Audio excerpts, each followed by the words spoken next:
পরিষদ বজরং দলের যৌথ উদ্যোগে এবং সম্পূর্ণ হিন্দু সমাজকে সাথে নিয়ে আমরা বাংলাদেশের যে মৌলবীদের যে হিন্দুদের উপর যে চলা যে বর্বর আক্রমণ, হিন্দু জনজাতি ভাই বোন এবং হিন্দু জাতি কাউকে তারা দেখছে না, শুধু দেখছে ওরা হিন্দু নাকি।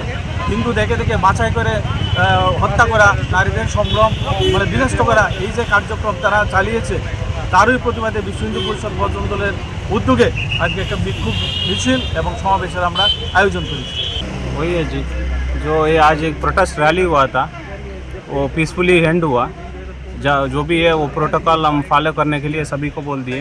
हमारा पुलिस और TSR, CRPF और BSF, इतने 4 लेयर में हमको सिक्योरिटी फोर्सेस रखे थे।